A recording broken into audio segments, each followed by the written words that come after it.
చిత్ర పరిశ్రమలో హీరో హీరోయిన్ల మధ్య సంథింగ్ అనే rumours common. Black and white రోజుల నుంచి నేటి వరకు ఇండస్ట్రీలోని ఆడ మగ కాస్త క్లోజ్గా కనిపిస్తే చాలు వారి మధ్య ఏదో ఉందంటూ ఉన్నవి లేనివి పుకార్లు వచ్చేవి. అందరి హీరోయిన్ల మాదిరిగానే టబు విషయంలోనూ ఎన్నో రూమర్లు వచ్చాయి. ముఖ్యంగా కింగ్ నాగార్జున టబు రిలేషన్ లో ఉన్నారంటూ దశాబ్దాలుగా గాసిప్స్ నడుస్తూనే ఉన్నాయి. నిన్నే పెళ్లాడతాం మూవీలో తొలిసారిగా నటించిన సమయంలోనే వీరిద్దరి కెమిస్ట్రీకి 100 మార్కులు పడ్డాయి. ఆ మూవీలో వారి ఆన్ స్క్రీన్ రొమాన్స్ కి ఆడియన్స్ బాగా కనెక్ట్ అవడంతో జంట బాగుందంటూ ప్రశంసలే కాదు పుకార్లు వచ్చాయి. ఇన్నేళ్లు గడుస్తున్నా నాగార్జున టబుల ఇష్యూపై సందర్భం వచ్చినప్పుడల్లా చర్చ నడుస్తూనే ఉంది. టబుతో డేటింగ్ చేస్తూనే నటి అమలను పెళ్లి చేసుకోవడంతో నాగార్జునతో టబు ఎఫైర్ పలు అనుమానాలకు తావిస్తుందనే ప్రచారం జరుగుతుంది. టబు పర్మనెంట్ రిలేషన్ కోరుకుందని మరియు నాగార్జున అప్పటికే 2 సార్లు వివాహం చేసుకున్నందున ఆమెకు కమిట్ కాలేకపోయాడని, 10 ఏళ్ల డేటింగ్ తర్వాత టబు నాగార్జున విడిపోవడం ఆ నటికి చాలా బాధ కలిగించిందని కూడా వార్తలు వచ్చాయి. ఒకసారి టైమ్స్ ఆఫ్ ఇండియాకి ఇచ్చిన ఇంటర్వ్యూలో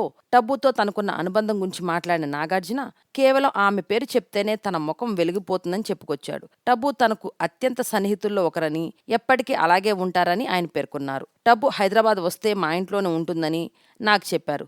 సినిమాల్లోకి రాకముందే అంటే టబుకి 16 ఏళ్ల వయసు ఉన్నప్పటి నుంచే ఆమెతో తనకు ఫ్రెండ్షిప్ ఉందని ఆయన తెలిపారు. టబు నా బెస్ట్ కో ఆర్టిస్ట్, నా ఫేవరెట్ హీరోయిన్ ఎవరని అడిగితే ఆమె పేరే చెప్తానని, తను మా ఫ్యామిలీలో ఓ మెంబర్ అని నాగార్జున వెల్లడించారు.